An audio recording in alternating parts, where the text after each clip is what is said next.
7, 6, 5, 4, 3, 2, 1. You'll never have the sacred stone. Oh, this you crazy mother. The Savachi syndrome, I'm telling you, I'm like, well, holy shit, that was crazy. Wait for it. Thick and slick.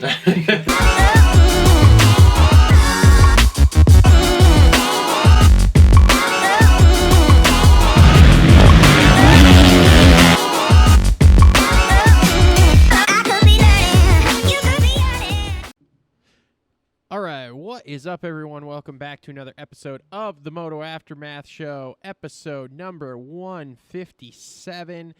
I'm your host, Travis. We are here wrapping up some of the action from Orlando 1. This is our final 250 East round for the current time. They're going to go on a little bit of a break here for, and I say little, about 2.5 months. So we're going to start to see the 250 East guy, or I'm sorry, the 250 West guys coming in next week at Orlando 2. Before we get started here, let's thank our show sponsors. First off, being with us from the beginning, TLR Coatings. They are your number one source for custom powder coating, ceramic coating, aka Cerakoting, and vapor blasting, located in Michigan. TLRcoatings.com. Make sure to look them up. Follow them on all the major social media networks. They have tons of awesome projects all the time. Also on board with us as a presenting sponsor this year, Premier Custom Trailers. Do you need a trailer, commercial or recreational? Premier Custom Trailers has what you need. They work with the best manufacturers in the industry and specialize in all your trailer needs. Sales, service, parts, or rentals, they do it all. PremierCustomTrailers.com. Located 5 minutes south of Kalamazoo on US 131 in Schoolcraft, Michigan. They put the custom in customer service. Also want to thank our friends over at the Dirt Bike Depot. Make sure to check them out at the Dirt Bike Depot on all the major social media networks, and you can look them up online at thedirt-bike-depot.com. They have tons of used, gently used, and brand new gear, hard parts, etc., for sale, so you can check them out. All sorts of killer deals over there. Like I said, I'm looking at some foot pegs from them right now. They have all sorts of helmets, gloves, pants, jerseys, all sorts of stuff like that. Like I said, at a discounted rate. And then our final sponsor, who's on board helping us out with some prizes for our fantasy shows, so we're just showing them some love across all our platforms, would be JT Cycles, located in Battle Creek, Michigan. They have Husky, Gas, I believe it's Steel, power sports, and lawn care products that the Steel stuff does. So make sure to look them up. I think it's jtcycles.com. I don't have that one written down because I'm awesome at this. But anyway, they're on board with us. Again, this is episode number 157. Make sure to like, subscribe, comment down below. Now, I know I promised you guys we would be doing more in-studio shows. However, this is Sunday, February 14th. I'm recording this, and as most of you know, this is Valentine's Day. So, Justin and Cole kind of went MIA on me. Cole is going to try to call in a bit later, so we may have him on, we may not. I'm not sure. Justin is MIA for the day, so who knows when he's coming back. But we are here going to break it down. So I'm basically going to do somewhat of a solo monologue here. We are going to get Kevin Moranz on here in just a few minutes to talk about the race and his spectacular race. If you want to listen to us instead of watch us on YouTube, you can always find us on all the major podcast networks right now. We're on SoundCloud, Apple Podcasts, the Google Play Store, and Spotify. So make sure to go check that out. Also, make sure to check out our new fantasy podcast. Let's see what else we got here. So basically, we'll break into the Orlando 2. And you know what? I'm just going to go ahead. I'm going to take a quick break here. It'll be like a half a second for you guys. I'm going to get Kevin Moranz on the phone, talk to us about his night, talk to us about the weather, talk to us about the track, and talk to us about the 250 East class and going forward with 450s, because he's moving to the 450 class for the West Coast round. So just a quick sec, and we'll get Kev on.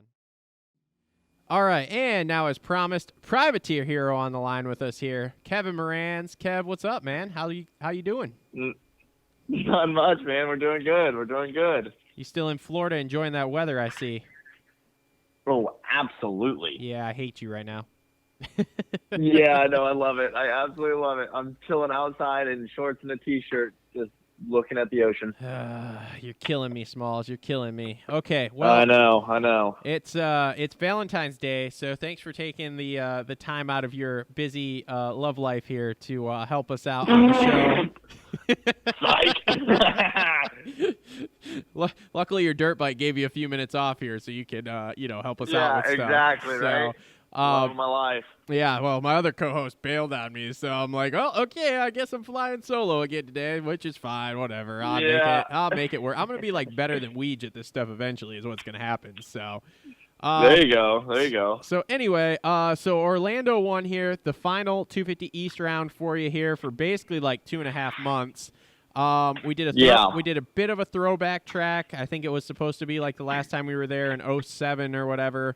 So let's start with the track and kind of the weather, because the weather was shit in the morning, but the track seemed to shape up okay. So just run us through what you thought of weather, conditions, track, that kind of stuff. Let's start there.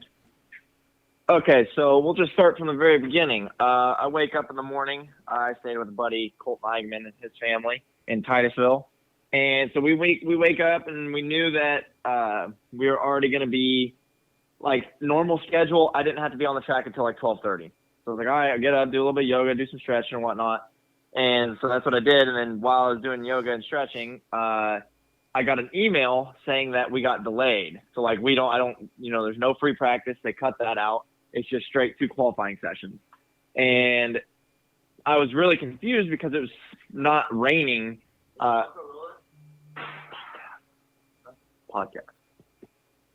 Sorry about that. But who is that? Does he? Yeah, no, you're all good. Does he want on? Yeah, that was Colt Eigman. Yeah. Great. Tell him to call you and jump on right now. We'll put him on too. I don't care. Yeah. He said he wants you to call in and he'll put you on too. Travis with Moto Aftermath. Yeah. So anyway, so I was looking at my phone and we got delayed, and I was really confused because it wasn't raining here. And then I see the Instagram stories from like Swap Moto Live and Supercross and stuff, and it is absolutely downpouring at the track. So I'm just like, dude, it is going to be literally a lake by the time we get there, which it was. Like, I was looking at the videos. I have no idea how the track ended up being as great as it was. So complete hats off to the whole track crew and everybody who did that, because they made it happen, and they made it happen incredibly well. But that's pretty much the gist. I was expecting it to be an absolute mud hole. Qualifying 1 was pretty slippery. Transitions were trash. But by the time qualifying 2 came around, it was a big difference. We could actually get around the track, do the big rhythms. And then by the time the night show started, the track was bitching. Okay, what was the dirt like? Because last time they were there, they said it was hard pack. Obviously, it's been like 14 years since Supercross has been at that stadium. Was it still a hard pack? Was it a little? Yeah, softer? it was definitely. No, it was definitely hard. Okay. Obviously, a little softer in the transitions just because of the rain. Okay. But it was a pretty hard track through and through, and I would have to say. Okay. All right. And then what did you think of the track layout overall? Because, like I said, they did kind of the throwback to 07, but then we added a couple things. Like, I know the little wall jump before you went across in front of the start gate, I think it was. I know that was something that they added to kind of slow you guys down. I don't really know if there was a whole bunch of other changes to it. But what did you think of the track layout? Because I have a couple of thoughts on it just from watching on TV, but what was it like riding it? Overall, I thought it was pretty good. Really honest, I think it was pretty one-lined. For the faster guys, I would say, or like, for instance, like us in the 250 class, the ones that are hitting the big rhythms, it's a large majority of it's pretty one-lined. But overall, I didn't think it was too bad. I thought it was actually kind of, there were some options in the rhythms. There's some big rhythm lanes that had bigger options, which I loved because I was able to get those down. I was not a fan whatsoever of right after the mechanics area, the little like 3 hump, then 2 to the Supercross triple. Did you struggle in that? Yeah, dude, I really struggled in that. I'm not a fan because I struggled, and I'm sure other people liked it, thought it was fun. I sucked at it. My bike was just pushing right through. instead of like trying to go single double or even like wheelie double before the triple. Like I would just like skim the first 3 and then pretty much feel like I was going to flip over the bars over the double before the triple. So like I just struggled in that quite a bit. But I mean, other than that, I thought the track was pretty decent, especially for what conditions we had coming into the morning. Yeah. I was fully convinced at early in the morning that it was going to be a full mutter, and then I looked at the weather and I'm like, it's supposed to stop at like 4, so maybe. So Yeah. And then, like exactly. you said, by the time you guys got out there, it didn't look terrible. I did see you struggle in that little section before that triple there after you went across the start straight in front of the start gate there. Yes. Because you were on TV. I think it was early on in the main, I think is what it was. Maybe, yeah, no, that's what it was because I was watching again today. And, yeah, I definitely saw you, like, blip through there, almost fucking hit your front wheel on that last big hump before the triple. Yeah, and I'm like, bro. oh, buddy. I know. Let's just tone her down. Trust me, got sketchy on that. Hey, but that's okay. Dude, we got so great job, by the way, last night, lining up next to, was it Craig or Nichols that you lined up next to? And they fucking were I think it was, did you line up next to Craig? Am I right? No, it was Nichols. Okay. I would say, anyway, you were on TV. I sent you the picture earlier. Yeah. I was like, oh my God, we're on TV again. This is fucking great. So. That Moto Aftermath is nice and big right there. Oh yeah, that big logo. My buddy's like, where's your logo at? And I'm like, pause. I'm like, dude, it's right there on the bike. And then Ashley's like, it's right there on his jersey too, dumbass. And I was like, yeah, look, wow, it's huge there. We're good. So yeah. Yeah. Hey, we're making it happen. I appreciate the Patreon support, my man. Oh yeah, man. Well, hey, it was awesome. And you had a great night last night. What were you? 4th in the heat and then 7th in the main. Was that? Correct. Yes. Okay. How was that? How was it in the main there? Because you got off the gate great. You went into that first corner great, and I think you came out like 3rd. So what's it like running that pace up front with those guys? Not bad, to be honest. Like I honestly kind of matched a large majority of where they were. Like so let's just go from the start. So like, going table or single over table 3-3 triple. Coming into the whoops, like from there to there, it was pretty much even. They all pulled me in the whoops. I sucked in the whoops last night. Just gonna be straight up and honest about that. So like, they definitely gapped me there. But then even from like right after the whoops to through that next section over the big triple turn, you go 2-2-3 into the corner, pretty even there. I think some of the top guys were going 3-2-1 before the finish line. I was just going 2-2-2. So they probably had a little bit of an advantage there. But, like, overall, a large majority of the track, dude, I honestly did not get gapped by them very bad, I don't think. But in the whoops, I was just getting killed straight up. Did you go down did you go down the left side of the whoops all night, or did you try the right side? I went the right side pretty much all night. Okay. I would say, because I remember you being on TV once going down the left, and the left was not great there. So maybe the middle was the good section. But Yeah. I remember you on the left, and somebody was passing you. I don't remember if it's Schmoda or who, but somebody was getting you in the whoops right there, and I was like, oh, yep, that's not good look there.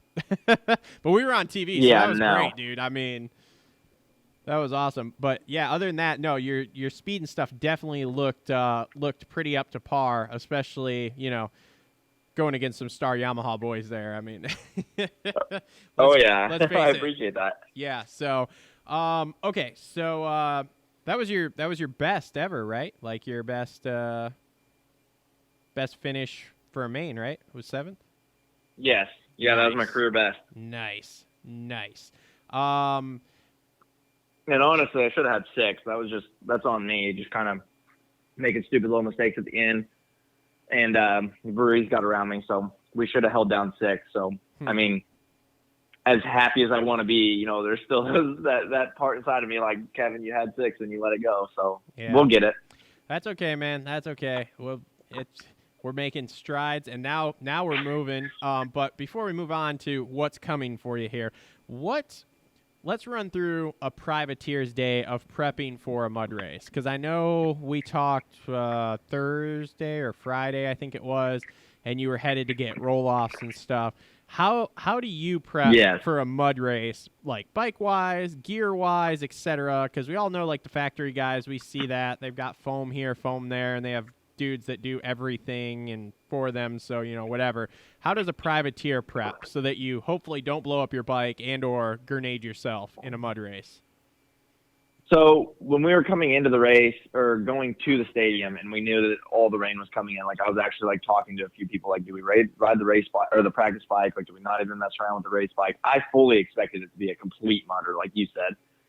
But when we got there and I looked at the track and on the track viewing or whatever, since we don't get track walk anymore because of COVID, everything was dry besides the starting stretch and some of the straightaways. So I was like for sure, okay, we're going race bike then. And then honestly, man, if it was a real mudder, my prep would have been different. But for me, knowing what it was, and expecting the rain the day before it actually happened. So Friday, I got 3 sets of roll-offs set up. Ryan over at, with Oakley kind of got me hooked up with that stuff. And, so I was pretty prepared for worst case scenario.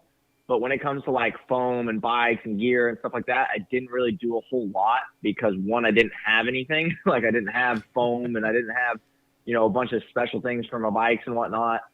I didn't put anything over my radiators because I knew it wasn't going to be super bad for a large majority of the track. And obviously I kind of expected myself to get out front anyway. So I didn't really do a whole lot, if I'm being really honest. I got goggles and gear ready, and I had an extra helmet sitting there with extra pads and whatnot, so I could at least swap the pads, obviously, since we do the helmet wraps every weekend. But other than that, man, it was pretty simple. I just set up an extra set of goggles, had it set up with Chris, my mechanic, and, that was kind of all she wrote. It ended up being dry, which was a blessing. Yeah, because the mud races, they're interesting for a fan, but they're still kind of boring at the same time. After about 5 laps, it's boring, and it's just like, okay, is anybody going to blow up? Because if nobody blows up, then we're done. There's no point. So, yeah, exactly. All right, cool. So moving forward here, you're continuing to ride. You're not taking the next 2.5 months off. You're going 450 status here. I guess talk to us a little bit about that. Thoughts going forward here. Did you get a 450? You have a 450 with you? What's the plan with that? I have a 450. I have a 2019 450. Okay. So the one I had last year. It's all set up for Supercross, ready to rip. Now, if I'm being really honest, I'm actually going to call tomorrow and ask these questions because I need to sign up still. So I need to pay my entry fees, my COVID test, all that BS. But there's probably a 75% chance I race this coming weekend and on the 250 in the 450 class. Okay. And then wait until Daytona to come out on the 450. Because I'm just being really honest. 1, I'm ripping on the 250 right now. 2, I've had less than a day and a half of Supercross on a 450.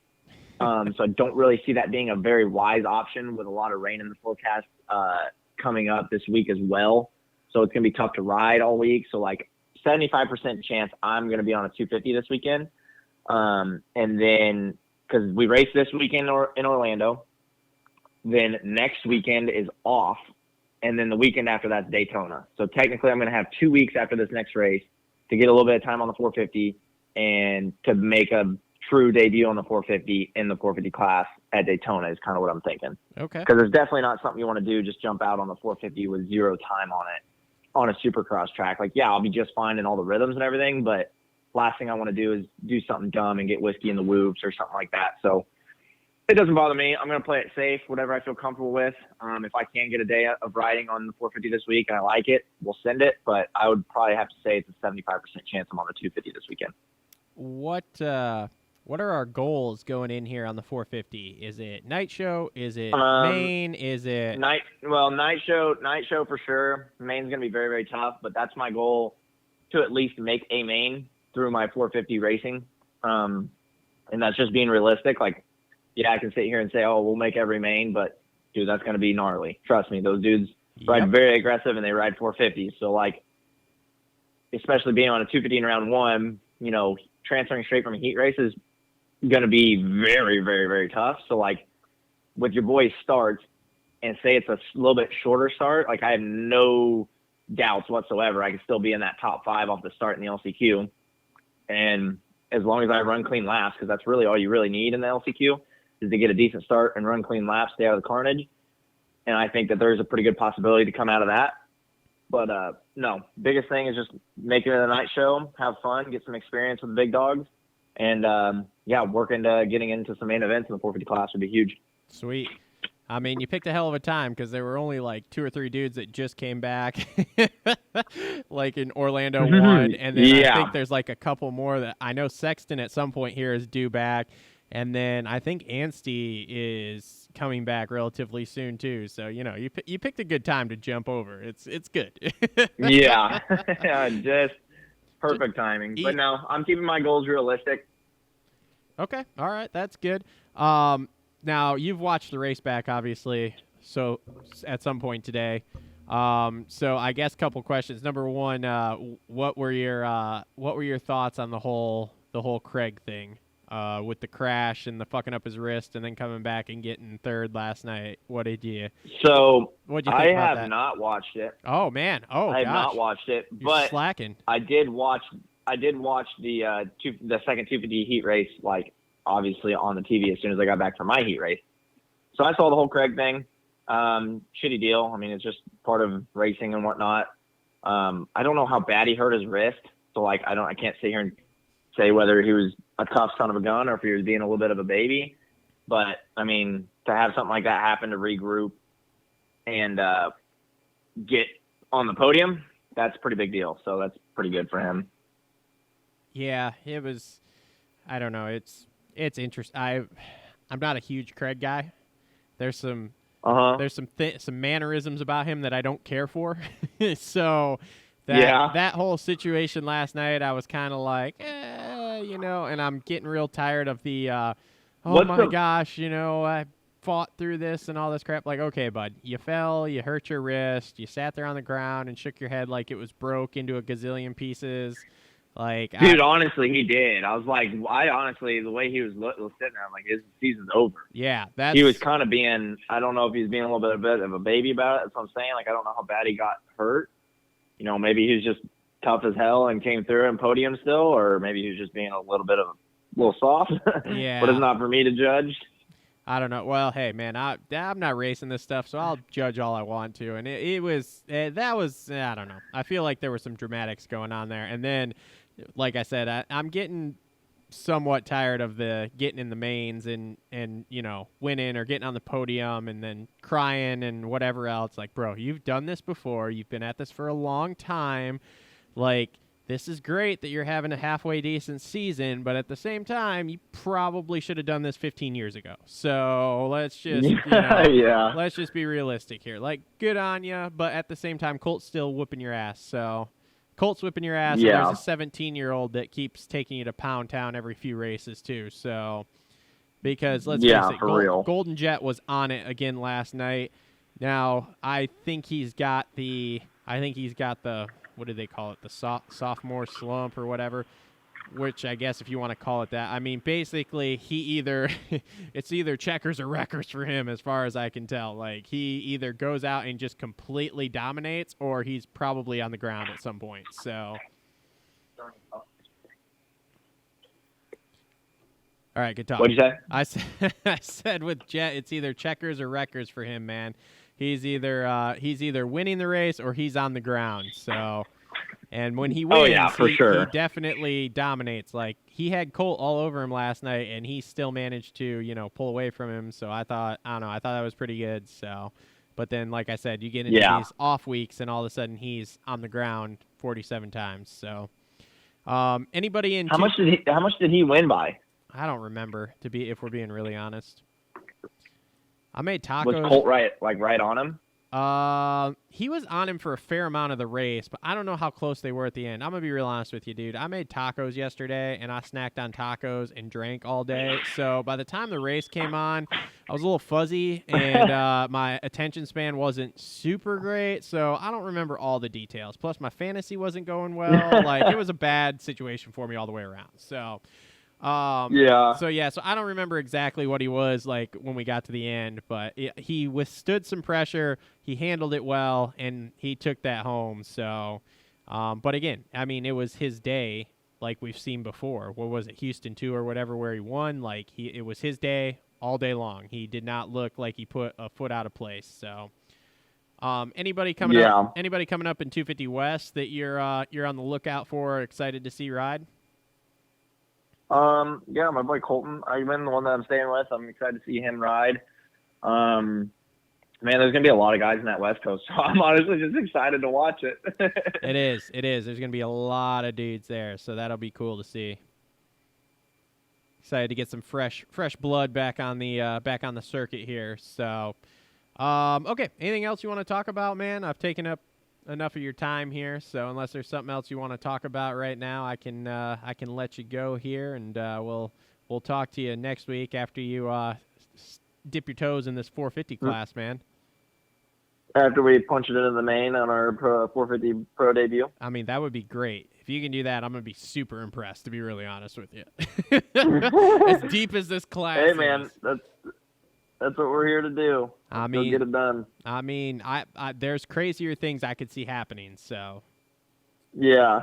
I mean, dude, fuck, Justin Brayton was leading the race at one point last night, so, I mean, fucking shit's wild. So. There you go. So, yeah. All right, cool, man. Well, have a good week down there. Again, I hate you because you're in that weather, but don't worry, I'm also going to Florida next month, so it's fine. But anyway, so yeah, we'll talk to you next week, buddy. Thank you. Alrighty. Yep. Thank you, guys. I appreciate it. Yep. Bye. All right. Well, some good insight there from our friend Kevin Moranz. So we thank him once again for coming on the show. May have a couple other special guests next week on the show as well. So let's move on. Let's talk a little bit more here about racing. So number one, as I kind of mentioned to Kevin, let's talk about the 250 class a little bit more here. Let's talk about Jet Lawrence. Now, Jet is going through what I said was somewhat like a sophomore slump, and to call it a slump is really to degrade what he's doing, because he is showing a lot of promise. Like, we thought we had promise last year from him coming in as his rookie season, and this year it's just getting even better. However, he is still young, and you can see that. You have the off races. You have Houston 1. You have Houston 3. You have the Indy rounds where he's hitting the deck a lot. And again, that is just an age thing, I believe. I believe as he gets older here, you're going to see more and more and more nights like we've been seeing, like Houston 2, like Orlando 1, where he just goes out all day, doesn't put a finger or a foot wrong, and just rides the wheels off that bike and just dominates absolutely everyone. Colt Nichols last night, again, doing what he needs to do. Looked great all day, was challenging Jet in the main, knew he didn't have to beat Jet, and so finally just settled into second there. Took the second place, put a couple more points on Craig, and has this 250 East Championship well in hand with 2 rounds to go, basically. And then you have Craig, who again is your challenger. Now, rough night for him. The whole scrubbing the triple to the crash thing, that was kind of a bummer. But again, what are you going to do? It was just a racing incident, basically, so not a whole lot you can do. Luckily, he did get up and managed to salvage points there in the main, so pulling in that third place, only losing a couple more. So he's still within striking distance. I believe he's only, is he 8 points back now? So that's still within striking distance with 2 to go. If he beats Colt and goes into the final round with 5 points, that's an East-West shootout, well, then he's right there in the thick of things, making stuff happen for this 250 East Championship. Joe Schmoda had another solid ride last night.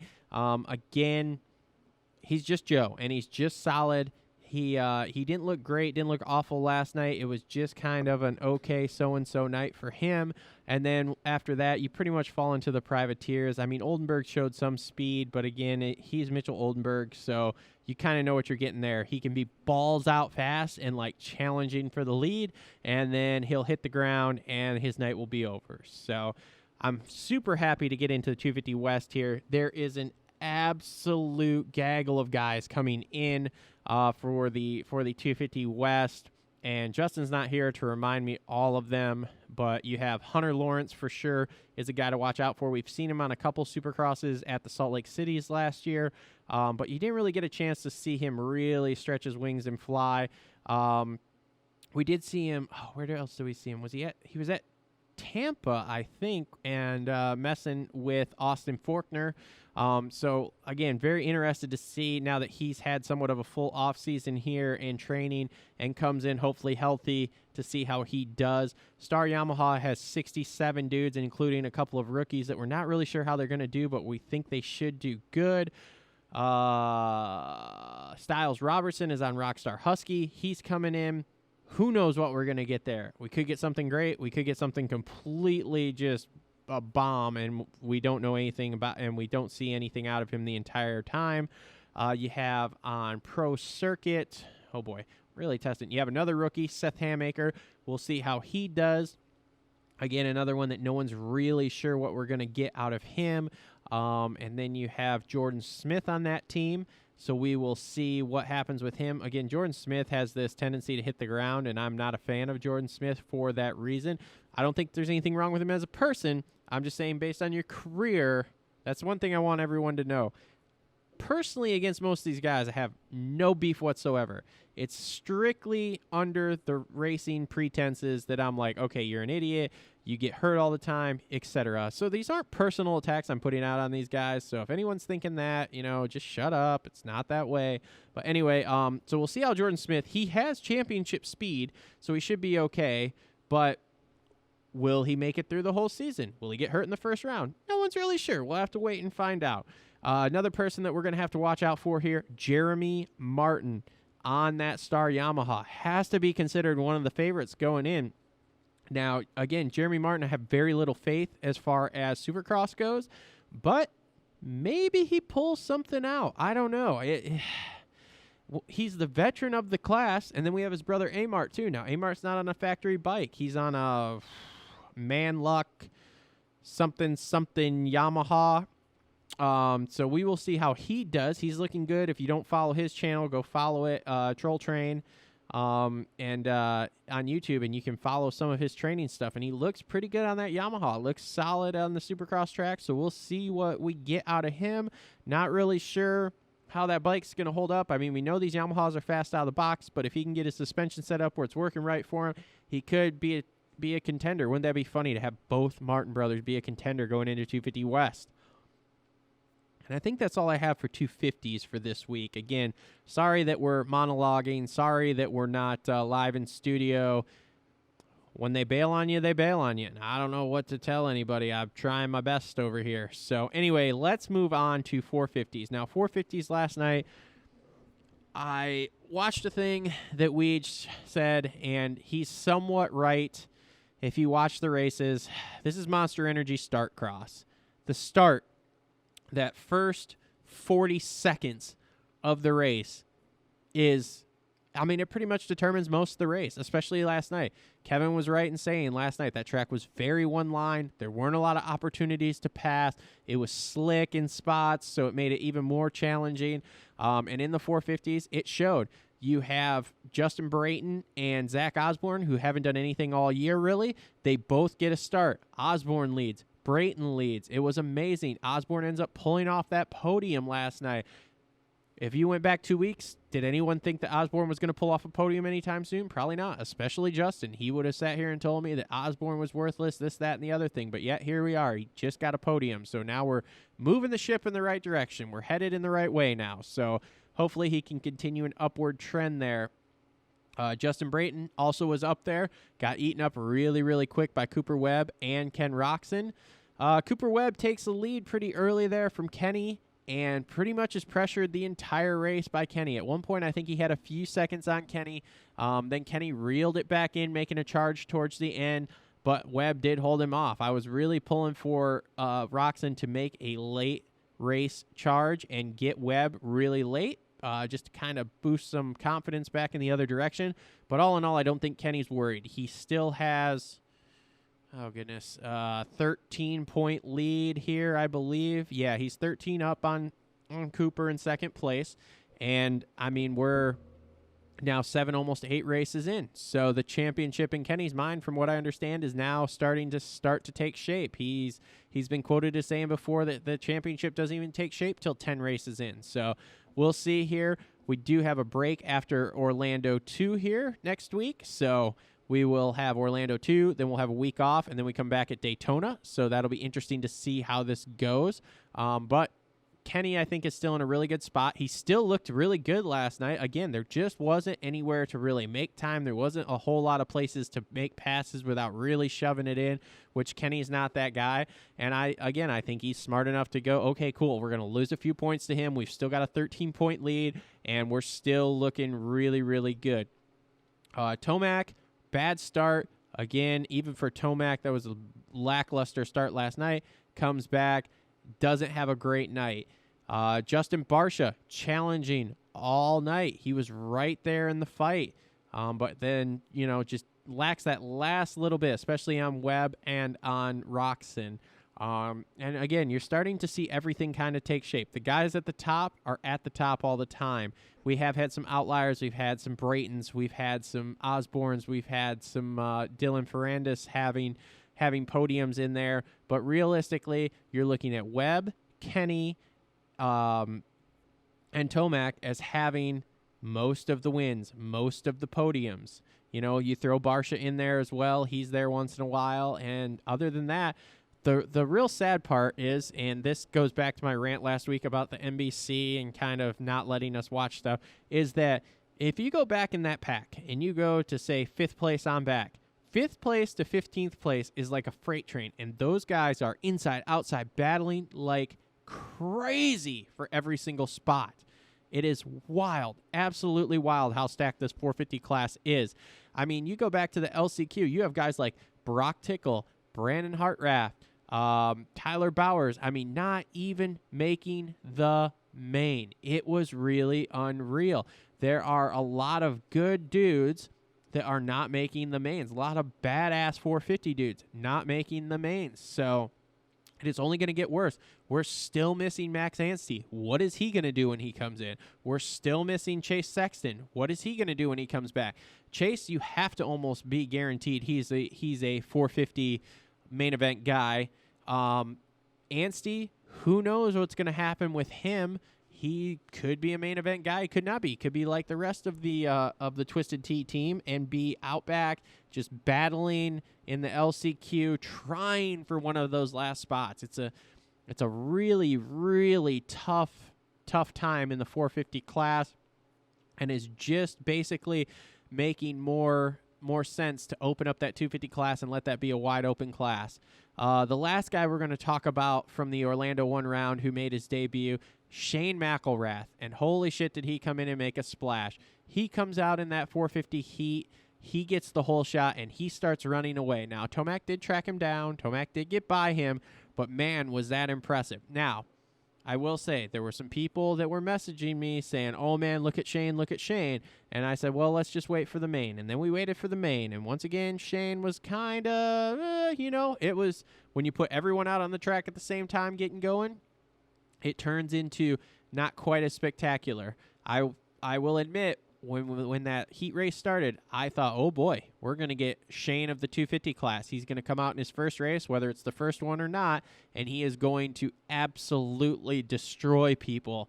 And man, if he could have rode the whole 20 minutes in the main and got a decent start the way he rode the first 4 minutes of that heat race, man, he could have definitely been a podium threat last night. So I'll be interested to see going forward how he looks. I mean, it's definitely interesting. You get Shane comes back and he dominates like that, goes straight through to the main, and then you get like his teammate Brock Tickle doesn't qualify for the main. So lots of moving and shaking last night. Again, everything is stacked. Sorry I don't have people here to bounce ideas off of and talk, and you just have to listen to this monologue. But we must get the show out. The show must go on. So I'm here, like I said. Tried to get a couple people on. I will do better next week at making sure I have more stuff lined up. Hopefully we can get some people in studio here. Hopefully I can get the studio set up if I do shoot solo shows, so you guys can actually get some actual video of me instead of just the picture on the screen like you see right now.